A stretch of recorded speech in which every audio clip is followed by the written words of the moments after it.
A gente achava que Mandani ia ser jogado na lama só na primavera, mas os israelenses têm um temperamento inquieto e uma sede de resposta imediata, então o corito chegou até Mandani quase que imediatamente. Ainda não tinham se passado nem 2 semanas desde a sadeguração e dos discursos sobre a força imparável, como é que se diz, do marxismo-trotskismo. Promessa normalmente se espera por 3 anos, mas com os comunofascistas talvez tenhamos que esperar até 33 anos. Mandani não conseguiu esperar pelo voo, mas a queda foi magnífica, magnífica. Então, a principal promessa dele foi, bem, derrubada logo pelo primeiro tribunal, e isso foi inesquecível, foi simplesmente inesquecível, inesquecível. O que isso passará a significar para ele em Nova York? Claro, o mais interessante nós vamos falar sobre isso, mas antes de contar o que isso pode trazer para nós, nova-iorquinos, vamos entender o que ele prometeu e por que os israelenses ficaram tão furiosos. Eu diria assim, não se esqueçam. Isso significa que seus amigos nem sempre têm uma visão correta e abrangente da bagunça mundial que diverte uns e entristece muito outros. E um verdadeiro amigo sempre compartilha meus vídeos com seus entes queridos. E claro, vai provocar um conhecido distante, mas vamos voltar aos problemas dos fascistas liberais ou dos democratas comunistas da América, ou seja, do admirador dos judeus, Zakar da Mandave, e sua turma de assistentes. A questão, senhores, é que esses canalhas decidiram que podem tirar os bens das pessoas de quem eles não gostam. Ou então se comportaram de uma forma que a mãe ou a senhora acharam ofensivo, né? Ou simplesmente nasceram judeus, meu Deus, nasceram judeus, e com isso já ofenderam qualquer muçulmano devoto. Porque Alá é Akbar, e esse deusinho judeu, tipo um ídolo chamado El ou Yahweh, como eles também o chamam, ou como quer que seja, contra o nosso Alá não funciona. O nosso Alá é Akbar, diferente do seu El. Embora, claro, seja o mesmo Deus, na verdade, mas com um sotaque muçulmano, ele se transforma do Deus fraco de Abraão e Moisés no Deus poderoso de Maomé e Ismael. Mas para Zakaram também é Akbar, Akbar. Bem, um pouco encurtado agora, já depois do julgamento, Mamdani encurtou, como eu já disse, julgamento, um tribunal americano comum que, diante da proposta de Mamdani de tirar a casa dos judeus, disse: Tiago, desculpe, Tiago. E assim ficou de boca aberta até o final do expediente. É amplamente divulgado que Mamdani acabou de perder seu primeiro grande processo no Tribunal Federal de Falências. O juiz interrompeu completamente sua tentativa de bloquear a venda de mais de 5.000 apartamentos com aluguel controlado. E aqui está a verdadeira ironia. Você nunca vai adivinhar quem era o comprador que Mamdani tentou impedir. É uma empresa imobiliária israelense. O homem que é acusado de ser o prefeito mais antissemita da história de Nova York acabou de ser superado por uma empresa imobiliária israelense. Quero dizer, você não consegue inventar uma coisa dessas. E só se passaram alguns dias desde que ele assumiu o cargo. Ele prometeu usar todo o poder do Estado para controlar completamente o mercado imobiliário. Basicamente, confiscar propriedades privadas sob o pretexto de seus esquemas socialistas. Nos Estados Unidos, claro, existe uma organização que se deu o direito de nos roubar quando quiser. O Congresso dos Estados Unidos da América se deu o direito de roubar os cidadãos, assim como as cidades, vilarejos e a escravidão. Os funcionários do condado não podem, por lei, tirar suas propriedades. Eles só podem fazer isso se provarem que o local onde está sua propriedade, digamos, uma casa ou um armazém. Não sei o que mais seria necessário para algum assunto muito importante para eles, enfatizo. Por exemplo, bem, saia da sua casa porque a esposa do prefeito quer construir no lugar da sua casa um abrigo para paralíticos ou alcoólatras ou dependentes químicos. Não importa agora, ou o partido dele no poder quer construir uma estrada ali, digamos até a casa, bem, digamos até a casa do senador, que conseguiu verba para a cidade construir uma represa para barrar o rio e inundar a construção anterior, onde roubaram tanto que agora não dá mais nem para fechar, nem para terminar. Em resumo, as autoridades da cidade podem roubar, o morador da cidade pode ser roubado, mas é preciso agir de acordo com as regras do roubo e não de qualquer outro tipo de roubo. As regras emitidas e aprovadas pelo Congresso Estadual não são regras de roubo, mas devem ser motivo e norma. Não se pode roubar a população. Veja, Mamdani não entendeu e achava que roubar era roubar e que podia fazer o que quisesse. Eu sou o prefeito, certo? Pois é, ele não entendeu. Em vez de acertar o estribo, acabou acertando o traseiro do Merim, onde estava montado.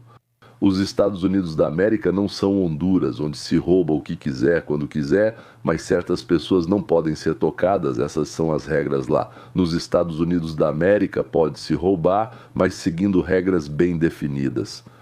Todo o programa de campanha dele, as promessas que o levaram ao poder, acabam de ser desmascaradas como uma fantasia juridicamente impossível de cumprir. Entende? Zoquir Mamdani disputou com um programa socialista radical. Estamos falando, sabe, de congelar o aluguel para 1 milhão de famílias, garantir creche gratuita e abolir a tarifa dos ônibus. E o principal, forçar proprietários desonestos a vender imóveis. Poucas horas após tomar posse, Mamdani visitou um prédio em Flatbush, Brooklyn, da Pinnacle Real Estate Group. Essa é uma empresa imobiliária que declarou falência em maio do ano passado, após dar calote em empréstimos que somavam mais de $500 milhão. Não se trata de condomínios de luxo. Pinnacle possui cerca de 5.100 apartamentos com aluguel controlado em 90 prédios no Brooklyn, Manhattan, Queens e Bronx. Sim, as condições eram horríveis. Estamos falando de mais de 5.000 violações de habitação, 14.000 reclamações de moradores por 40 encanamentos, falta de aquecimento, infestações de baratas, fios expostos, tetos desabando. É simplesmente uma completa decadência. Mas a mídia tradicional e Mamdani omitiram o fato de que essas condições eram resultado das leis de Nova York, que não permitiam o aumento do aluguel, o que, por sua vez, tornava economicamente impossível pagar por todas as melhorias necessárias nos apartamentos. De acordo com as normas... Então, a cidade proibiu o aumento do aluguel, a inflação começou a acontecer e consumiu os lucros, e os proprietários recebiam menos aluguel do que precisavam pagar para manter os prédios. Ou seja, eu alugo um prédio no qual investi uma grande quantidade de dinheiro, mas recebo de volta menos dinheiro do que é necessário para mantê-lo. Eles não tinham dinheiro sobrando para fazer reformas lá.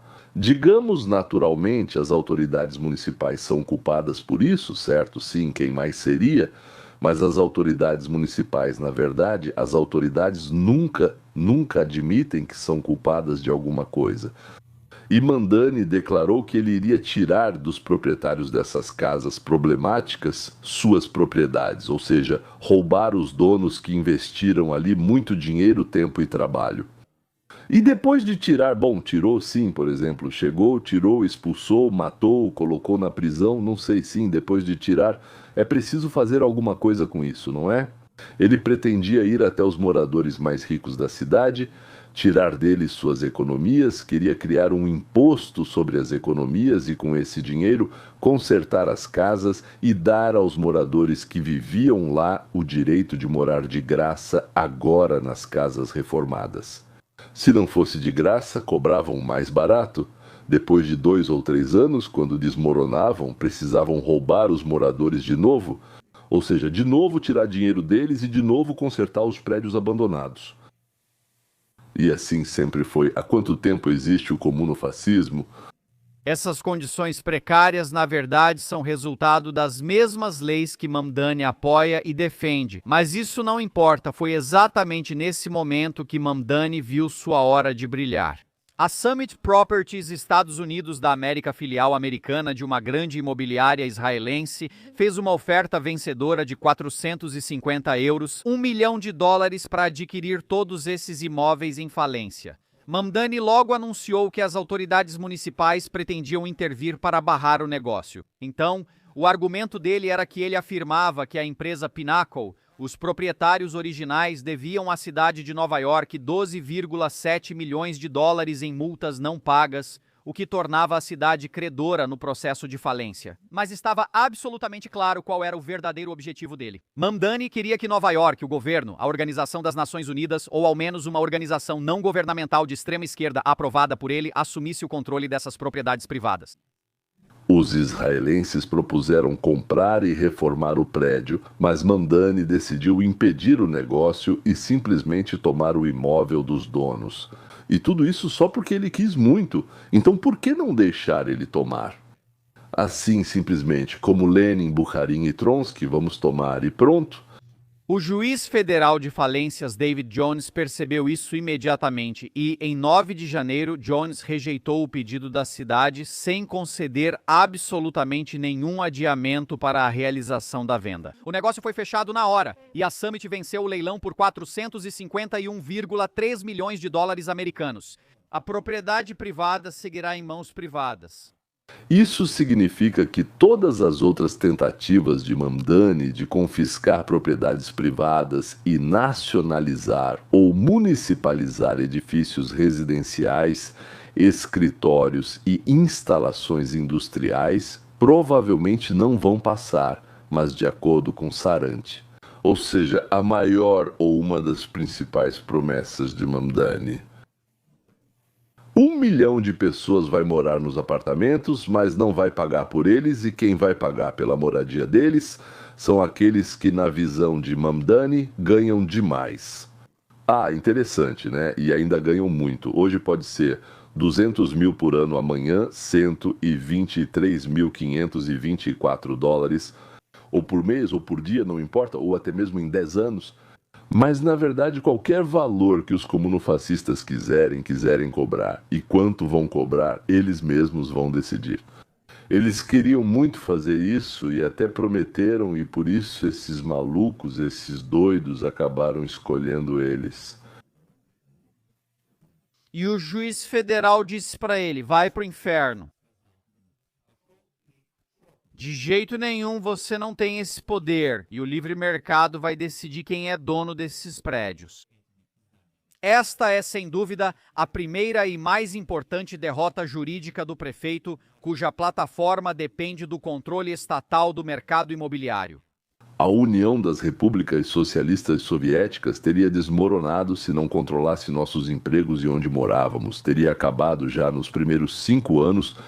Nova York não é um estado, mas sim o lugar onde as pessoas moram, onde compram, onde descansam, onde recebem tratamento médico, onde trabalham. Eles querem muito controlar. E eu realmente espero que no futuro percebam de repente que não vão conseguir, embora talvez ainda não tenham entendido isso. Nosso país e nossas cidades simplesmente não estão preparados nem juridicamente nem economicamente para fantasias socialistas. E agora a Mamdani já está percebendo que simplesmente não consegue cumprir nem uma pequena parte do que prometeu e por isso agora ele está criando a tempestade perfeita para uma revolta. Já estão se manifestando contra ele aqueles que são contra o socialismo, como, por exemplo, os moradores de Staten Island. Mas cada vez mais ele terá eleitores muito decepcionados em todos os 5 distritos que estão percebendo cada vez mais que ele, na verdade, é um vigarista. Ele é uma ficção socialista, simplesmente não é capaz de cumprir o que prometeu. E isso significa que eles podem facilmente mudar sua lealdade, sua fidelidade, afastando-se dos populistas de esquerda e, em vez disso, se juntando aos populistas de direita. Isso não só alimenta, mas também evidencia os conflitos de Ernst com as dúvidas e sentimentos separatistas de Staten Island. Por toda a cidade, candidatos primários do Partido Democrata e até republicanos começarão a disputar o cargo de prefeito. Apesar de tudo, Zohran Mamdani acabou de sofrer sua primeira grande derrota política e, considerando todo o absurdo do que ele prometeu, isso certamente não será a última. Na verdade, eu até fico feliz que Nova York, tendo enlouquecido de vez, tenha escolhido justamente essa comuna fascista. Não quero dizer para a prefeita. O país inteiro está acompanhando esse experimento. Bem, Nova York é Nova York porque é Nova York. E se der certo, se o povo ficar feliz, vai acabar votando nesses mesmos malucos pelo país inteiro. Mas se em Nova York houver colapso, destruição, instabilidade, bagunça, sujeira, crimes e coisas do tipo, eles vão acontecer, vão sim. Sim, isso vai ajudar a explicar para essa geração de agora aquilo que nós passamos e do que fugimos. Que isso não foi uma coincidência, não era só uma ideia boa, mas as pessoas lá na União Soviética, na República Democrática Alemã, na Coreia do Norte, eram pessoas erradas e as pessoas certas. É isso que vai entender. Isso vai ser entendido pela geração jovem de hoje, que tem 20 e poucos, 30 anos, que a ideia soa bonita, mas por algum motivo não funciona, e não funcionou pra gente, e lá também não funcionou. Aqui e bem na frente dela. Eles percebem que até pessoas boas e gentis também não conseguem fazer funcionar. E eu realmente espero que em Nova York não seja apenas ruim, mas que seja uma catástrofe. Sei que lá há pessoas boas e inteligentes e desejo o melhor para todas. Naturalmente, mas aconteceu que vocês caíram novamente nas garras dos comunistas. Para dizer o mínimo sim bem, ou vocês vão embora, meus senhores, ou aguentem até as próximas eleições, o que eu posso dizer, e quando vocês tiverem a oportunidade, expulsem essas criaturas com uma vassoura suja, por favor, encontrem uma vassoura suja. Eu não sei o que isso significa, mas dizem para expulsar com uma vassoura suja. Eu gosto dessa palavra, suja. É isso, até a próxima.